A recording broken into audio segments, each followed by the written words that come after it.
આપનો પરિચય જે પુસ્તકનું કરવામાં શું કરે? મારું નામ તેજસ કુમાર બિપિનભાઈ પટેલ. હું ખેડા જિલ્લા મધ્ય સહકારી બેંકનો હાલ ચેરમેન છું. આજના દિવસની અંદર અત્યારે ભારત તેમજ વિશ્વની અંદર ડિજિટલ એરેસ્ટ એવા ઘણા બધા વાક્યો આપણને સાંભળવા મળે અને લોકો તેની અંદર કુતૂહલ પણ સમજે છે, કારણ કે આવા કોઈ શબ્દો પહેલાં આપણે જાણ્યા નથી અને એના કારણો અને તેને આપણે કેવી રીતના સમજી અને તેવી જાળની અંદર આપણે ફસાઈએ નહીં, એવી વિવિધ સરકારશ્રીની ગાઈડલાઈનો તેમજ સાયબર ક્રાઇમની અંદર કેવી રીતના કેવા નુસ્ખાઓ વાપરી અને લોકોને છેતરવામાં આવે છે તેને બહુ સરળતાથી કોઓપરેટિવ બેંક ઓફ ઇન્ડિયાના ચેરમેન અને જીએસસી બેંકના કર્મનિષ્ઠ ચેરમેન માનનીય અજયભાઈ પટેલ સાહેબનો એક શુભ આશય હતો કે જે મોદી સાહેબનું વિઝન છે ડિજિટલ ભારતનું, અને તે સ્વપ્નને સાકાર કરતા આપણા દેશના પ્રથમ સહકાર મંત્રી અમિતભાઈ શાહ સાહેબ, અને જ્યારે વિશ્વની અંદર કોઓપરેટિવ યર્સની ઉજવણી થતી હોય તે સમયની અંદર લોકો સુધી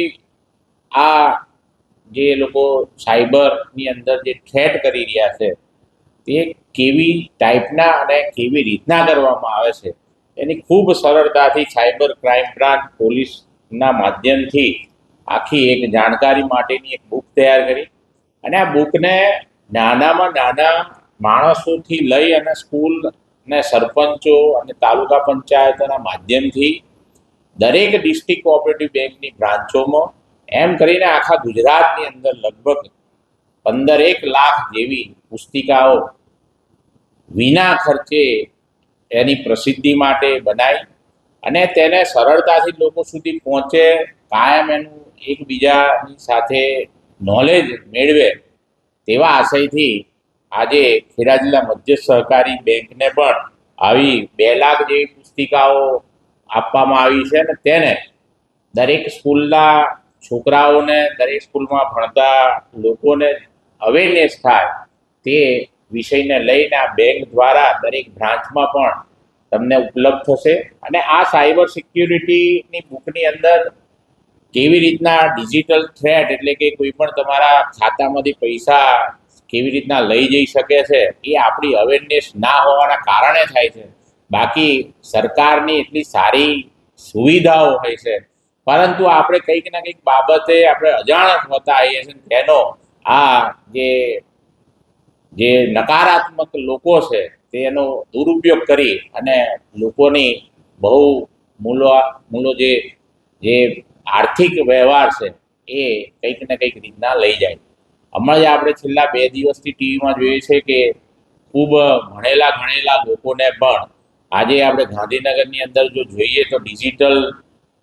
એરેસ્ટની અંદર 19 કરોડ રૂપિયા જેવી માતબર રકમ મકાનો વેચીને તે એ પૈસા ચૂકવી દેશે, કારણ કે આવા ઈસમો એવી ભરોસામંદ વાતો કરી, એવા પિક્ચરો ને એવા સેટ તૈયાર કરી અને લોકોને એટલા બધા હેરેસ કરે છે. તો એના માટે શું સુવિધાઓ છે અને કોનો સંપર્ક કરવો જોઈએ અને આવી બધી સમસ્યાઓ ના થાય એ માટે ખૂબ સરસ રીતના અમે આને તૈયાર કરી છે અને તેની અંદર અજયભાઈ સાહેબનો ખૂબ મોટો ફાળો છે. વિના મૂલ્યે આટલો મોટો ખર્ચ સહકારી મંડળીના માધ્યમથી, સહકારી બેંકના માધ્યમથી લોકો સુધી અવેરનેસ થાય અને જે ડિજિટલ ભારતની જે માનનીય વડાપ્રધાન શ્રી નરેન્દ્ર મોદી સાહેબનું જે વિઝન છે 2047ની અંદર જ્યારે દરેક ઘરનો માણસ એક સહકારી સંસ્થાઓ સાથે જોડાઈ અને આર્થિક રીતના સમૃદ્ધ થાય તો તેને બળ મળે અને લોકોને અવેરનેસ થાય એ માટે આની પ્રસિદ્ધિ છે. My school is one such future-ready school where I understand each and every concept taught in the class and don't rote learn, where teachers don't just use books and blackboard to teach but use new ways of teaching and learning like audiovisual learning, activity-based learning and group activities which enhances my conceptual understanding. My school also teaches coding, which is an important 21st century skill. Not just that, I get an opportunity to showcase my skill on a national platform. And with all this, I acquire important skills that make me future ready and confident. Would you also like to know where is my future ready school? Visit now and see for yourself.